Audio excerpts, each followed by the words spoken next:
Oke, kita masuk ke season yang lain seputar Supra ya teman-teman. Pada Supra kasusnya itu sweet rem sering mengalami cepet banget rusak. Sweet rem depan terutama. Kalau sweet rem belakang, kalau Anda menggunakan sweet rem abal-abal kok bolak-balik rusak, ya jangan tanya, namanya juga sweet rem abal-abal. Karena di sini sistem kerjanya adalah logam kuningan yang terkoneksi kepada setik. Setik akan ditarik dan di dalam ada plat kuningan yang seperti ini cara kerjanya. Jadi di sini ada kuningannya, di bawah sini ini plastik. Nah, ini logam tembaga, ini sama ini. Kalau asli itu tembaga ya, atau kuningan. Nah, pada saat seperti ini ya, pada saat seperti nggak direm, ini kan ada isolator plastik itu. Nah, ketika Anda ngerem kan ketarik, set. Nah, sedangkan di sini adalah kuningan atau tembaga, sehingga kabel ini sama kabel ini terkoneksi. Ketika Anda lepas rem, dia balik lagi seperti ini. Ketika rem, tek, connect, dia lepas. Jadi di sini plastik, di sini kuningan, Mas Bro, kayak gini. Set, set. Nah, setiap kali Anda ngerem, ini terjadi proses seperti ini.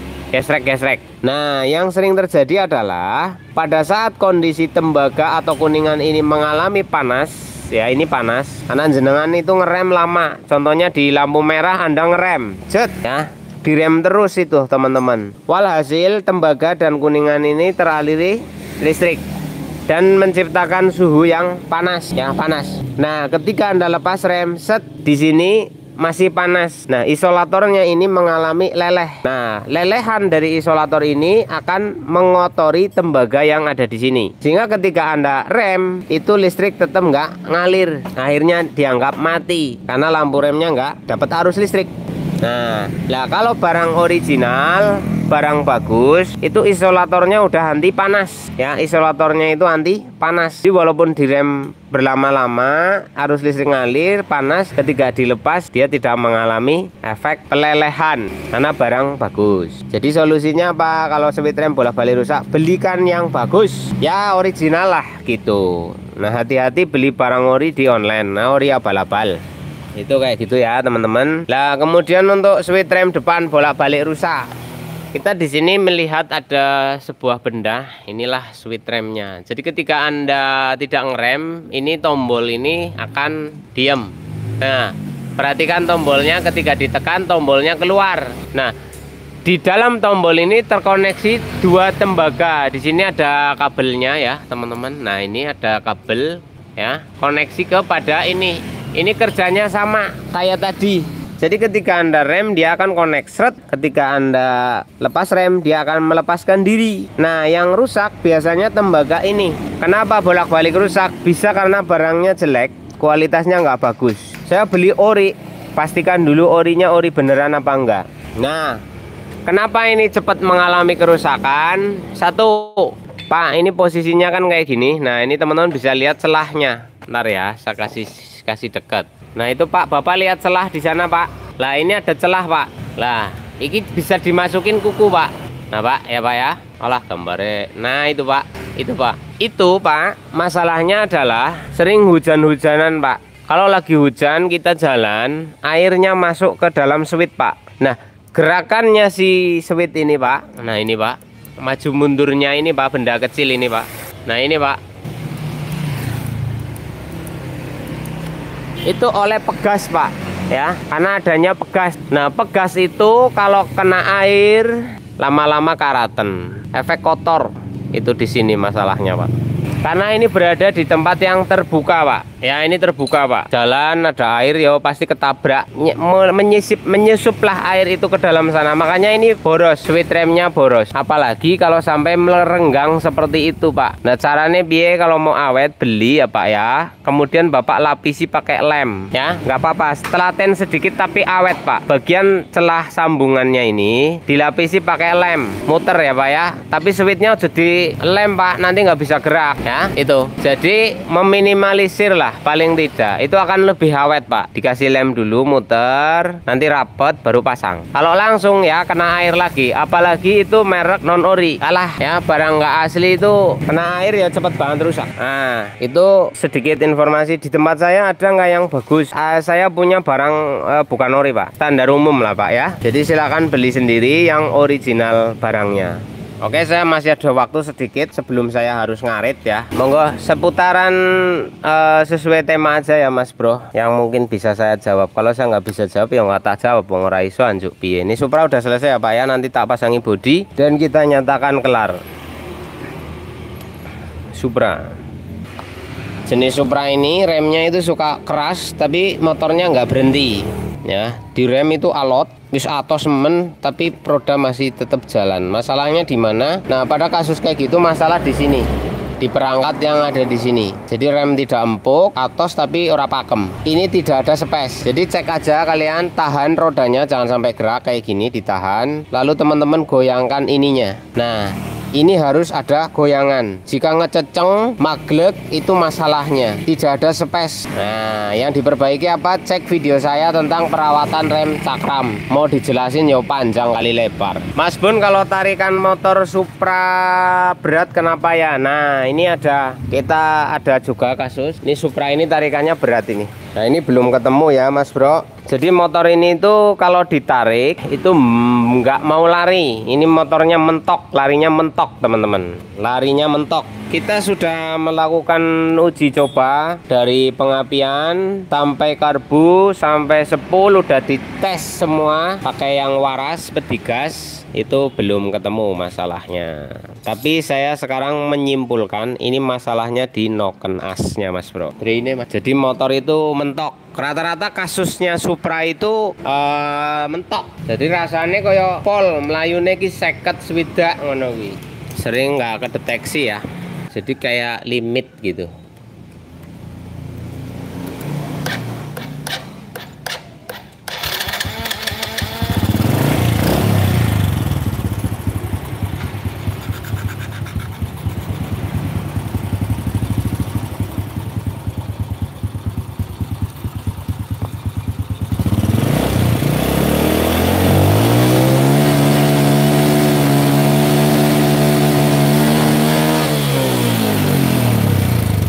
Ini kan motor mentok teman-teman, perhatikan.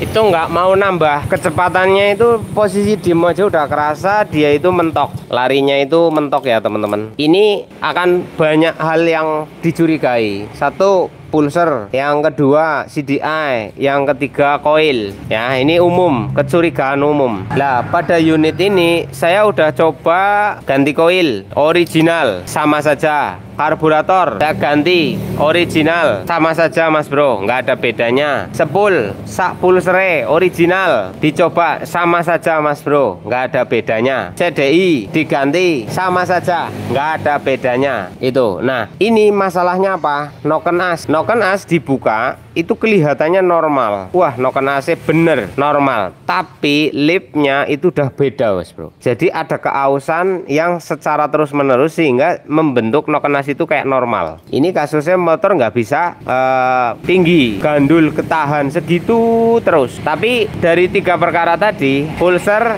CDI, sama koil, itu kadang-kadang ya ada kasus yang sama, hanya masalahnya di koil, hanya masalahnya di CDI, hanya masalahnya di pusar ya. Jadi ketiga perkara itu tetap harus melalui proses pengecekan dulu. Jangan karena lihat video ini, wah itu kata Mas Bun noken asnya kok. Nah, kan beda-beda kasus. Jadi pulser, CDI, koil jika mengalami trouble ya kayak gini, mentok, digas itu nggak mau tinggi, stay di situ aja. Itu. Nah, masalah yang lebih dalam kalau ke area nok itu di sini kita akan ada beberapa hal yang perlu diperhatikan. Top timingnya, maksudnya gigi nok sama top krukasnya itu harus benar-benar sesuai. Jangan lebih ke bawah, jangan lebih ke bawah ya, mending lebih ke atas karena gigi nok yang tidak sesuai. Nah, kalau hal kayak gitu kan berarti kesalahan teknis ya kan, kesalahan mekanik kalau sampai gigi terlalu maju, itu seperti itu. Nah sedangkan seumpama kasusnya motor saya itu nggak dari bengkel,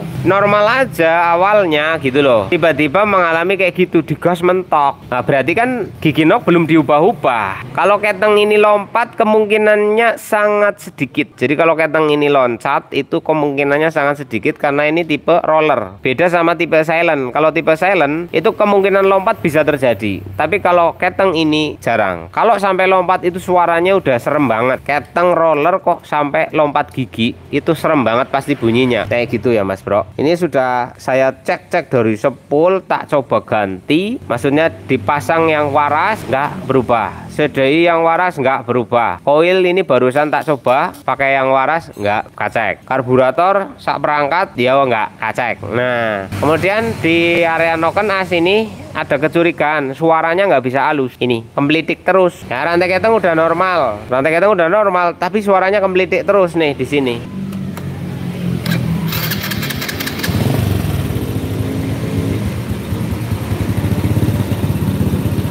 Nah ini lagi adem. Jadi di sini terjadi perubahan suara. Ini lagi adem. Maksudnya suaranya tenang. Tapi nanti tiba-tiba klik gitu. Ini suka kayak gitu ini motor. Ini lagi nggak patek.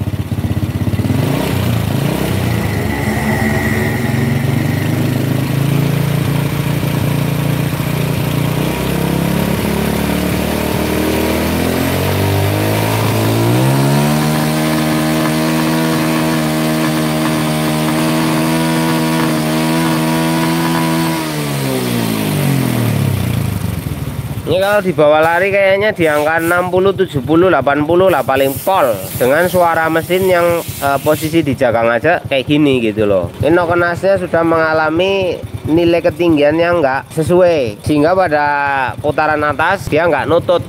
Durasi bukan klepnya itu nggak seimbang dengan timing waktu putaran poros senggol yang makin kencang gitu teman-teman. Ya, akhirnya stay di situ. Namun sekali lagi buat kasus kalian barangkali beda, bisa hanya karbunya, bisa hanya koilnya, bisa hanya CDI-nya. Itu harus melalui proses urutan. Kalau di sini kita nggak akan memvonis langsung ganti tanpa melalui proses tester dulu. Ini koil kan tadi baru saya pasang toh, habis saya tester pakai koil yang waras, yang normal, yang original. Nah, dari tadi juga karburator sudah tak coba pakai karbu yang waras, tetap ora kacek. Maka sudah tidak ada tersangka. Dari pulser, sepul, CDI, koil udah dites, motor masih sama saja. Karburator sudah masih sama saja. Maka kita udah nggak mikir ini, Mas Bro, nggak mikir karbu, nggak mikir koil, nggak mikir CDI kan. Kita akan di bagian noknya. Nah nanti itu pun noken as tidak akan langsung saya suruh ganti, saya pinjemi dulu ya. Saya akan beli noken as baru, saya pasang. Jika normal maka fix, orangnya suruh beli noken as yang sudah dipasang itu kalau mau. Kalau nggak mau ya beli sendiri. Tapi kalau nanti saya pasang noken as yang baru kok masih sama saja, ya noken as itu saya copot lagi, Mas Bro, ya kan. Berarti bukan itu masalahnya. Saya nggak akan maksa jual. Karena apa? Menjual bukan solusi, tapi kalau sembuh itu solusi. Nah baru saya jual gitu loh. Polanya kerja saya di sini begitu, makanya lama dan harus sabar. Kalau mau buru-buru yo tak belikan sepul, tak belikan CDI, tak belikan nok cepet. Karena apa? Sekali pasang udah nggak bongkar lagi, Mas Bro. Kalau saya ndak gitu, ini tak bongkar, pasangin nok baru, pasang. Normal nggak? Kalau normal sudah selesai. Tapi kalau masih nggak normal, saya copot lagi noken as yang baru, tak simpen, pasang bawaannya lagi gitu loh. Nah itu masih misteri penyebab motor ini mentok. Karena noken as baru udah, kok masih mentok juga. Nah ini perlu saya memikirkan kembali karena hampir semua halnya sudah dipikirkan, ditangani, kok yo ajek gitu. Kadang-kadang ada hal kecil mungkin yang meleset, yaitu masalah kelistrikan dan lain sebagainya. Listrik itu rumit ya tuh kayak gitu. Nah ini udah dari tadi pagi nyari mentoknya, coba ini, coba ini, coba ini, coba ini. Podo wae saya balikin lagi barang-barangnya motor ini, saya pasangin lagi wis. Tinggal apa? Noken as wis, iki bongkar, noken as pasang yang baru. Kalau sembuh udah fix masalahnya di situ. Kalau enggak, nah ini masih saya minta waktu lagi, apa nyari lagi apanya gitu loh. Nah Itu kayak gitu ya Mas Bro. Ini lagi berproses. Harap sabar. Jangan khawatir dicekek perpat di tempat saya. Enggak, saya nggak akan kayak gitu. Kalau memang nggak perlu ganti ya nggak usah. Ini udah teriaknya udah maksi.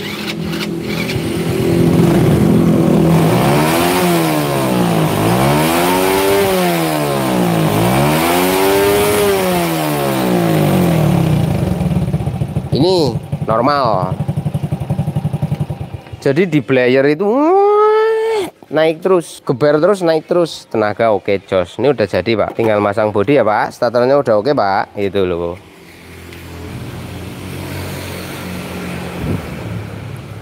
Matur suwun. Assalamualaikum warahmatullahi wabarakatuh.